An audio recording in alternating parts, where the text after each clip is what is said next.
Greetings, my dear viewer. You're on the channel The Price of Cheating. The channel is for those who appreciate traditional family values and condemn adultery. So be sure to subscribe to the channel. Let's get started. For half an hour, he had silently watched his captivating wife glide through the ballroom, determined that by midnight, she'd be far from him. Among the room's wealthy and self-satisfied guests, she moved like a prized delicacy at a feast, admired, embraced, and kissed by nearly every executive from his office, with his unbearably arrogant boss leading the charge. It wasn't unexpected. The same degrading spectacle had unfolded at the company's New Year's gatherings for the past 2 years. The first time he dismissed it, chalking her antics up to too much champagne. But last year, as the party roared louder, he began to form a plan. His thoughts were interrupted by a tug on his sleeve. He turned to find Dedra, Rosalie's closest friend and frequent accomplice in mischief. "Happy New Year, Anthony!" she exclaimed, leaning in for the customary kiss, a gesture he barely acknowledged before pulling back and meeting her gaze. Dedra was another of the trust fund elite, her fortune even larger than Rosalie's. Her usual expression carried a smugness that silently mocked his lack of old money roots. Tonight, though, her face showed something unusual, a mix of pity and concern. "Don't take it so hard, Anthony," she said softly. "It's just tradition. She'll come back to you soon and everything will be fine. She loves you, you know." He raised a skeptical brow. Dedra pressed on. "She does. Rosalie's just vibrant, social. You're more reserved, introspective. She needs to surround herself with energy sometimes, but it only makes her value you more when she comes back." "Oh, really, Dedra?" he replied coolly. "Is that why she spent the Christmas party under the mistletoe with half her colleagues? At her event, she danced with everyone but me. And now, at mine, she's taking it even further. Let's call it what it is. Is kissing Peter de Embasso a dozen times part of this tradition? Or is it her unique way of showing love, knowing how much I despise him?" Dedra's cheeks flushed with embarrassment. She avoided his gaze as she murmured, "Anthony, I know you're upset, but try to see the bigger picture." "Oh, I see it clearly," he shot back. "For the first time in 5 years of marriage, everything makes sense." He turned and walked to their table, retrieving a large, brightly wrapped package from underneath.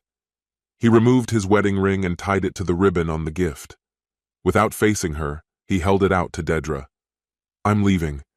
Give this to your friend when, or if, she's done with her admirers. Wish her a happy new year and let her know I hope she gets exactly what she deserves." As he moved to leave, Dedra grabbed his arm. "Don't do this, Anthony," she pleaded. "I'll get her. She's just had too much to drink. Take her home." He shook his head. "No need. She's staying here. She booked a suite earlier today, entertaining while I was working. You knew, didn't you? You were here with her. She has her car, her things. One of her companions will make sure she's comfortable. Maybe all of them will." Dedra stared, stunned. "Don't look at me like that," he added. "You lied to me last year. I gave her this year to make a choice. She's made it. So have I. Goodbye, Dedra. I'll be glad never to see you again."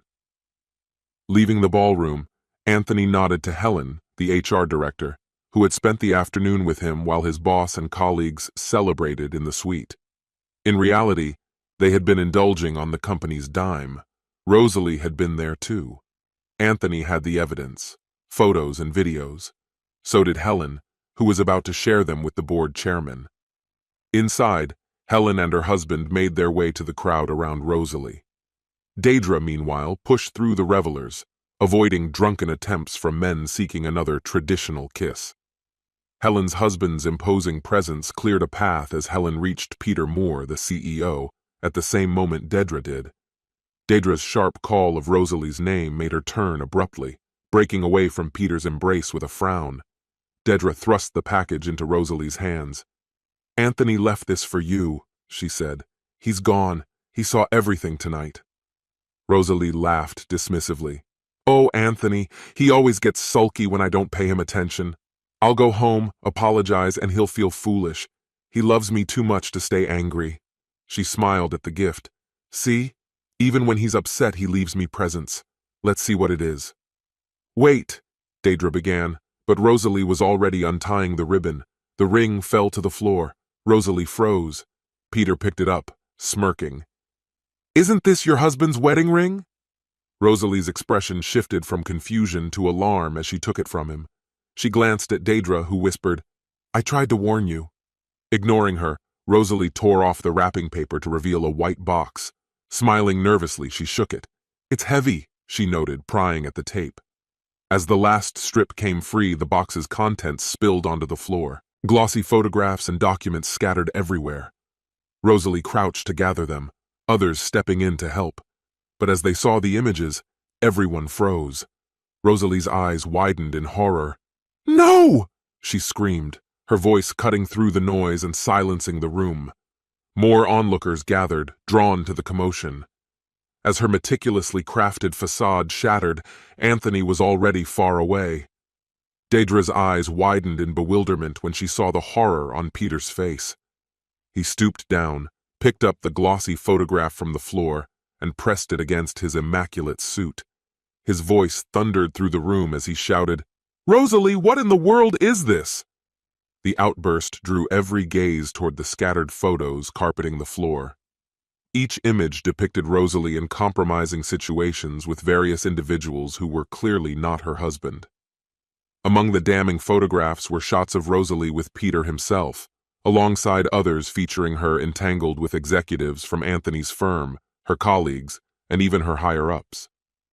Though not an exhaustive Kama Sutra catalog, the collection revealed an explicit array of encounters involving men, women, and various other participants and configurations.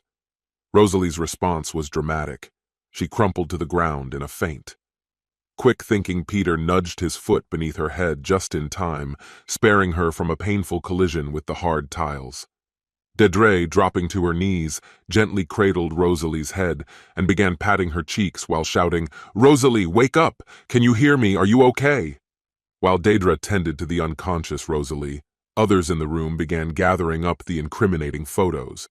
A particular woman, upon examining one of the images, turned on her husband with fury. "You lying cheat! No wonder you're always too exhausted for me!" she shrieked. Her husband's feeble attempt at denial was cut short as her handbag connected with his face, eliciting a yelp. Matters worsened for him when she delivered a sharp kick to his groin, leaving him doubled over in agony. As he writhed, she crouched and rifled through the photographs. Lifting one for all to see, she declared loudly, "If your husband works in management at Clements & Sons, you'll want to have a look. These faces might be familiar." Another voice chimed in from across the room. "There are USB drives here too. Who knows what's on them?" The chaos intensified. A striking blonde confronted a well-dressed older man waving a photograph in his face. "Remember our prenup? You're finished, you shameless creep." The man stammered, "Sweetheart, it's not what it looks like. She threw herself at me, I swear. It only happened once and it meant nothing."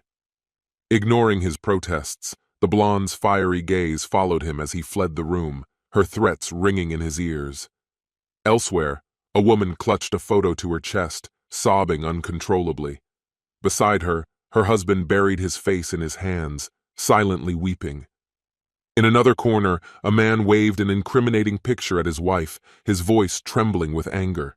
"You've always refused a threesome, claiming you'd never consider it. What's your excuse for this, then?" The accused woman flushed scarlet and retreated hastily, her towering stilettos clicking awkwardly against the floor. One particularly bold woman gathered a handful of photographs and stood in the ballroom's center, calling out names. One by one, bewildered wives came forward to claim the images. Their initial confusion turned to rage as they confronted their husbands, delivering slaps and angry tirades. This dramatic sequence played out again and again, leaving a trail of humiliated men nursing both physical and emotional wounds. As Rosalie stirred, she found herself sitting upright in Deirdre's supportive arms, her expression dazed as she took in the pandemonium around her. A man in an elegant tuxedo knelt by her side, speaking softly. "Are you all right?" She nodded faintly, still disoriented. "What's your name?" he continued. Summoning a steady tone despite her evident despair, she replied, "I'm Rosalie Martin, though I doubt anyone can help me now." His eyebrows rose in recognition. "Rosalie Martin," he echoed. When she confirmed with another nod, He pulled out a stack of papers and handed them to her. Without hesitation, he snapped a photo of her with his phone and announced loudly, "Miss Martin, you've been officially served. These documents and the attached photos and videos are part of Anthony Martin's divorce proceedings." He turned to the stunned crowd and declared, "For those who haven't yet seen the photos, they're included in these public filings. They document Miss Martin's activities over the past year, complete with dates and locations. If anyone wants additional details or digital copies, you can reach out to me, for a small fee, of course." Offering a theatrical bow, he exited the room, leaving behind a storm of tears, fury, and recriminations. As he walked away, he reflected on his antics, wondering if they might one day lead to trouble, though his New Jersey connections gave him confidence he could weather any fallout. Rosalie, still clutching the divorce papers, sat motionless, her confidence shattered. She scanned the faces around her, finding only contempt, pity, or disgust. The admiration and envy she once thrived on had vanished. Overwhelmed by humiliation, she buried her face in Deidre's chest and sobbed uncontrollably. Nearby, Peter Clements barked orders to his staff, "Gather every single one of those photos and destroy them immediately." Turning his glare to Helen, he snapped, "I want a reprimand letter from Anthony Martin on my desk by Monday, followed by his termination papers." Helen remained composed as she replied, "That won't be possible, sir. Mr. Martin resigned earlier today. He's already used his accrued leave and submitted 2 weeks' notice." Peter's face reddened with fury. "Then I'll reject his resignation. He's fired anyway. I'll make sure he never works in this industry again." Helen's calm demeanor didn't falter. "I'm afraid that won't work, sir. Before leaving, Mr. Martin met with the chairman of the board, your father, who accepted his resignation. Additionally, Mr. Martin already has a new position with a consulting firm, which you personally approved in writing." Peter's anger boiled over, and he began muttering curses aimed at both his father and Anthony Martin. Meanwhile, Helen and her husband exchanged discreet glances, their hands clasping under the table in silent celebration, their outward expressions remaining professionally neutral. As Anthony Martin steered his freshly delivered, custom-designed all-wheel drive Chevrolet SUV out of New York City, the deep growl of its 6.2-liter turbodiesel engine mirrored his sense of emancipation. He'd commissioned the vehicle when the latest models were unveiled the previous autumn, and it had finally been delivered just yesterday. His GPS estimated the drive to his new residence in Austin, Texas, would span 24 hours and 32 minutes. But Anthony wasn't in a hurry. A small-town Idahoan at heart, he planned to relish the journey, soaking in the rural charm and cultural highlights along the way. His itinerary included detours through Virginia's scenic routes, bypassing major highways in favor of the back roads celebrated in folk songs and nostalgic lyrics. Anthony envisioned himself pausing to browse roadside stalls laden with homemade preserves and savoring meals at quaint diners where the locals gathered, a world apart from the urban grind he had grown to despise. The divorce proceedings with his ex-wife were finalized, and although the financial division was not completely balanced, he had enough money to buy an $88,000 SUV, a choice he considered a symbolic victory. Rosalie, who had consistently earned 10 times his income during their marriage, might hardly notice the loss, but for Anthony, using a portion of that money to reclaim his independence was poetic. Under their agreement, they each kept their respective investments and retirement savings. She retained her penthouse and trust fund, as long as she agreed to sign the papers promptly, terms Anthony thought were more than generous. With the radio tuned to a classic country station, music Rosalie had always loathed, Anthony felt a surge of freedom. For the first time in years, he was in full control of his life, no longer the submissive spouse she had often belittled. His determination had crystallized when the clock struck midnight on New Year's Eve, and every day since had been devoted to this moment. The fate of Clements & Sons, the company he had worked to build, was no longer his concern. Bereft of his groundbreaking designs and patents, the business was now under Peter's inept leadership, and Anthony felt certain it would crumble within a year or two. The thought brought a satisfied smirk to his face. Anthony took pride in knowing that his contributions had accounted for over half of the company's revenue the previous year. He had even more innovative designs ready for his next venture. He imagined Randolph Clements, the company's aging chairman and Peter's father, scrambling to salvage the firm before it sank completely. Peter's inadequacies would soon be glaringly evident, and the thought filled Anthony with a sense of vindication. The plans he had orchestrated to expose both Peter and Rosalie as dishonest were unfolding seamlessly. His new enterprise, he was certain, would soon overshadow his old one, leaving Peter's incompetence exposed to all. The dramatic reveal Anthony had staged at the gala had already caused ripples. Helen, a trusted ally, had called to praise the flawless execution of the event. The photos, strategically placed around the ballroom, had surpassed his expectations. He had designed the box holding the photos to collapse spectacularly when unsealed, ensuring maximum impact. Rosalie's parents, who had always dismissed him due to his non-Ivy League education, had been particularly scornful of his engineering credentials, despite his degrees from the prestigious Colorado School of Mines and the University of Michigan. Their disdain only made their humiliation sweeter. Meanwhile, Rosalie's night had ended in heartbreak. Driven home by her parents, she broke down completely upon entering their apartment. On the ride over, she had mentally rehearsed a justification for her actions, intending to argue that her extramarital affairs had no impact on her love for Anthony. She planned to frame them as harmless, stress-relieving diversions that even strengthened their relationship. But she knew deep down that Anthony, uncompromising in his view of their vows, would never buy such excuses. Seeing their home devoid of his belongings forced her to confront the finality of their split.